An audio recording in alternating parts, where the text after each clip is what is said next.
छे होती है, इसका मतलब क्या है? उसमें से निकलने वाला फ्लेवर, उसमें से निकलने वाला एसेंस, उसमें से निकलने वाला जो सार है, क्षण का जो सार है, वो आपको कहीं छू जाता है और उस तकलीफ में भी आपको अच्छा लगता है, एक अच्छा सुखद एहसास दिलाता है। कहीं आप कनेक्ट करते हो, शायद हो सकता है कुछ आपके पास्ट में उससे रिलेटेड कुछ हो चुका हो, कुछ भी ये दिल को छू जाती है, तब आपको उसका मज़ा आना शुरू होता है। तो वो उस इमोशन का एसेंस है। तो इसी तरीके के हमारे जो नवरस चल रहे हैं, कल से हमने नवरस पिकअप किया है। तो नवरस मैं ब्रीफ में बता दूं, कल हमने नवरस किया था भरत मुनि के नाट्य शास्त्र के ऊपर। नाट्य शास्त्र को पांचवा वेद भी बोला जाता है। चार वेद तो हमारे हो गए, ऋग्वेद, यजुर्वेद, सामवेद, अथर्ववेद, चार वेद हमारे वैसे ही हैं। और नाट्य शास्त्र को हमारा पांचवें वेद के रूप में माना जाता है। बहुत गुणीजन उसको पांचवा वेद मानते हैं। और उसके 9 मेजर रस दे रखे हैं उन्होंने।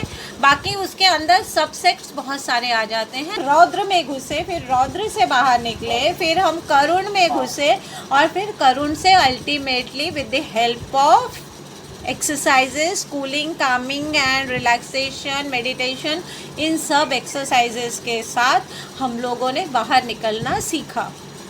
अब इसका कंटिन्यूटी में अगला पार्ट करते हैं। अब होरी जो है, इट्स वेरी इंटेंस और बहुत हैवी डोज है। एक एक रस की सिद्धि के लिए कई महीनों लग जाते हैं। मास्टरी करने के लिए, रसात की सिद्धि करने के लिए हमें बहुत ज़्यादा एक तरीके से साधना करनी पड़ती है। रसों को इस तरीके से हम जीत नहीं सकते हैं, क्योंकि रसों की सिद्धि का मतलब है हम अपने इमोशंस पे कंट्रोल करना। हमारे थिएटर का एक उसूल होता है कि theatre must go on, show must go on. हम शो नहीं रोक सकते हैं। श्रृंगार रस सकते हैं, फील कर, फ्रॉम स्माइल टू खिलखिलाहट, हल्की स्माइल से लेकर तो आपके खिलखिलाहट तक, लोट पोट होकर आने वाली हंसी, खुशी, सब आपके हास्य रस में आ जाती है। डिफरेंट लेवल्स ऑफ हास्यस। नंबर 3, रौद्र रूप, रौद्र रस। मार डालूंगा और काट डालूंगा, इससे कम पे तो छोड़ूंगा नहीं। रौद्र रस। नेक्स्ट इज करुणा, करुण रस। चाहे वो अपने ऊपर है, दया, धर्म, पिटी, या किसी और के ऊपर है, वो आप, इसका मतलब end is in crying. Move on to the next one and that is वीर रस। वीर मतलब फिगर, शौर्यवान। आपके अंदर एक कॉन्फिडेंस है। You emerged as a winner. उसके बाद जो मेरे भौएं ना वो तन गई थी, इतना सा आ रहा था। तन गई थी, एग्जैक्टली, एब्सोल्युटली राइट। हाँ, आगे सारा था, फिर पॉजिटिव फील हुआ। When you emerged as a winner, तब आपको पॉजिटिव फील हुआ। ओके, हाँ, कि बिना ताज के आप एक शहंशाह हुए पड़े हो।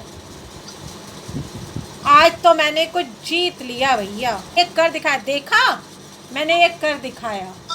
जब रामचंद्र ने धनुष पे प्रत्यंचा चढ़ाई थी, जहाँ पे बड़े बड़े महाबली नहीं कर पाए थे, और उन्होंने चढ़ाई थी, तो उनका पोस्चर क्या था, चेहरे पर क्या था? कॉन्फिडेंस।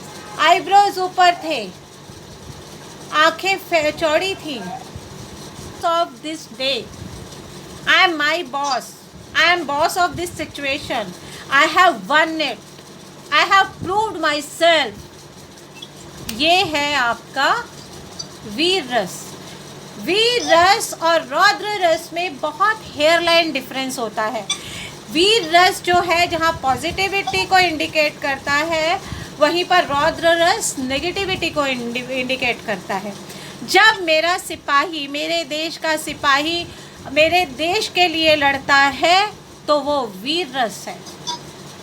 जब दूसरा बंदा मेरी देश की सीमाओं में घुसता है तो वो उसका रौद्र रस है। Getting the difference? चीज वही है, चीज वही है। वो भी लड़ रहा है, मेरे देश का सिपाही भी लड़ रहा है, लेकिन वो मेरे देश की, मेरी सीमाओं के अंदर यहाँ एनक्रोच कर रहा है, इसलिए उसका रौद्र रस है, दैट इज नेगेटिव। और मेरे यहाँ का सिपाही यहाँ को बचाने के लिए काम कर रहा है तो वो वीर रस है, because he is fulfilling his duty. वो अपने देश की गरिमा को बचाने के लिए काम कर रहा है तो वो वीर रस है। अगर मेरा सिपाही भी दूसरे देश के वहाँ पर जाकर अतिक्रमण करने की कोशिश करेगा तो वो भी रौद्र रस होगा। भयानक रस पे आते हैं। अब उसको डिस्क्राइब करना है या ट्रांसलेट करना है तो इट इज़ फियर।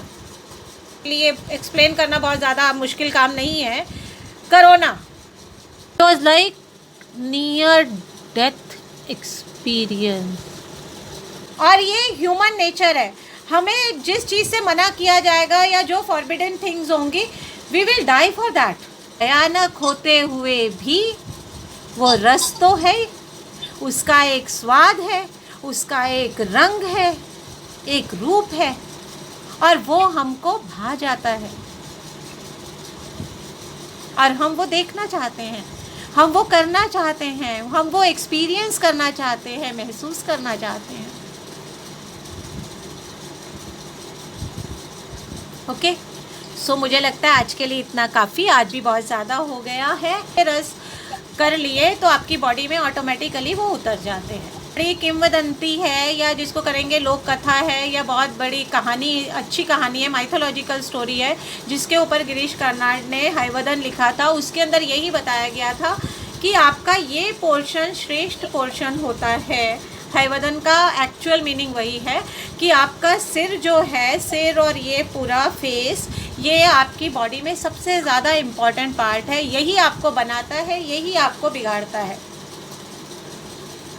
इसी से आपकी पर्सनालिटी बनती या बिगड़ती है। तो आपका जो फेस, अगर आपने फेस के ऊपर कंट्रोल कर लिया अपने एक्सप्रेशंस को, इमोशंस को, तो आपके वो बॉडी में उतरने आसान हो जाते हैं। वो मैं आपको बॉडी मूवमेंट्स के साथ कराऊंगी। डन है?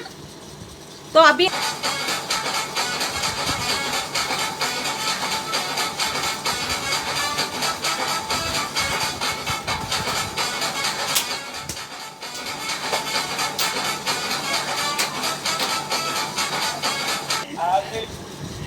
इमेजिन करके ना दे रहा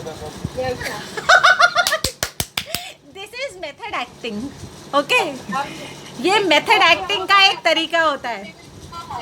इमेजिन करके डांस करना, इमेजिन करके कुछ भी करना। Today see you tomorrow. Okay Aaradhya, bye. Yes.